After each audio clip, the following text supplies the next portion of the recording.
पहले कौमी सलामती कमेटी ने कहा था कि वाज़े बैरूनी मुदाखलत नज़र आ रही है अदम एतमाद की तहरीक के अंदर, अब इस इलेक्शन के अंदर वाज़े अंदरूनी मुदाखलत नज़र आ रही है। तो उनसे तो सवाल पूछेंगे, लेकिन मेरा सवाल इलेक्शन कमीशन से कि जब टेलीविज़न पे आके एक सीनियर सहाफ़ी एक ख़ास हलके का नाम लेकर बोलता है कि 15,000 वोट जाली वोट उसको पहले से दे दिए जाएंगे, तो इलेक्शन कमीशन ने नोटिस क्यों नहीं लिया? डस्का के इलेक्शन में तो रात को 2 बजे खुल गया था इलेक्शन कमीशन, या अब इलेक्शन कमीशन क्यों खामोश है? जब पंजाब की सदर हमारी पुरानी पिछली हुकूमत की और इंशाल्लाह जल्द दोबारा सूबाई वज़ीर यास्मीन राशिद एक बात बोल रही हैं कि मुदाखलत हो रही है, गैर आइनी मुदाखलत हो रही है, तो इलेक्शन कमीशन खामोश क्यों है? हमारा मुतालबा है कि इलेक्शन कमीशन को अपनी ज़िम्मेदारी पूरी करनी चाहिए और मीडिया के ऊपर जो इल्ज़ामात सामने आ रहे हैं, खुल कर सामने आ रहे हैं, उनका फौरी तौर पर लोगों को बुलाएं।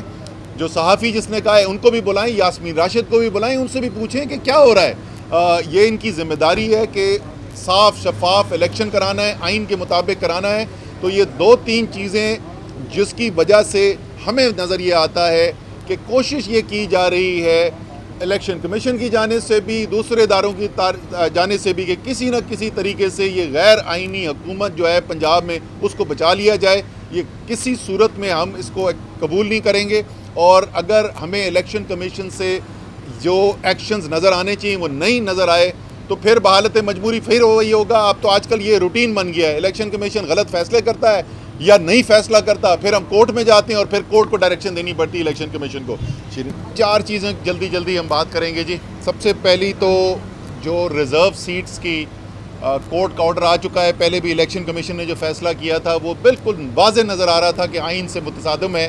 खैर वो हाई कोर्ट ने फाइनली फैसला कर लिया है, उसका ऑर्डर भी अभी इशू हो जाएगा या हो चुका होगा। तो एक तो हम एप्लीकेशन लेके आए हैं कि फौरी तौर पर इन सीट्स के ऊपर जो तहरीके इंसाफ के नामजद लोग हैं उनकी नोटिफिकेशन, क्योंकि पंजाब के अंदर इस वक्त एक गैर कानूनी हुकूमत चल रही है जिसकी कभी वोटिंग होती है किसी होटल के अंदर, जिसके बजट पास होते हैं किसी कन्वेंशन सेंटर के अंदर। इस वक्त एक बिल्कुल गैर आइनी गैर कानूनी हुकूमत वहाँ पर चल रही है और उसके ख़त्म होने के दिन आ गए हैं। लेकिन उसके लिए पहला कदम ये ज़रूरी है कि इलेक्शन कमीशन अब अपना फ़र्ज़ पूरा करे, जो पहले कर देना चाहिए था नहीं किया, वो फौरी तौर पे किया जाए। दूसरी बात जो मैं करना चाहता हूँ जी वो ये है कि पंजाब के अंदर इस वक्त इलेक्शन जो होने जा रहे हैं, जो 20 सीटें हैं, जिसके बाद ये सबको पता है ये तो सीधी धांधली के मुतरादिफ हो गया कि आप गुमराह कर रहे हैं वोटर को और उसको गलत इन्फॉर्मेशन दे रहे हैं। इसकी भी एप्लीकेशन हम डाल चुके हैं यहाँ पर कि उसके ऊपर फौरी तौर पर फैसला किया जाए और फौरी तौर पे आज ही से इलेक्शन कमीशन को करना चाहिए कि जो वोटिंग लिस्ट है, जिस वोटिंग लिस्ट की बुनियाद पे इलेक्शन होने जा रहा है, वही वोटिंग लिस्ट 8300 में 8300 के ऊपर हो। वोटर अपना मैसेज करे और उसको पता चल जाए कि उसने किधर जाना है वोट डालने के लिए, उसका वोट ठीक जगह है या नहीं है। तीसरी चीज़ जो खबरें आ रही हैं, यास्मीन राशिद ने मीडिया टॉक की और उन्होंने कहा कि वाज़ेह अंदरूनी ज़रूरी है कि इलेक्शन कमीशन सही रास्ते पे चले या इस्तीफ़ा दे। इसमें नहीं, मैं बाकी कर ली बातें। एक बात और जो असद उमर साहब ने कहा है, ये भी इलेक्शन कमीशन को पता करना चाहिए कि ये अंदरूनी मुदाखलत कौन कर रहा है।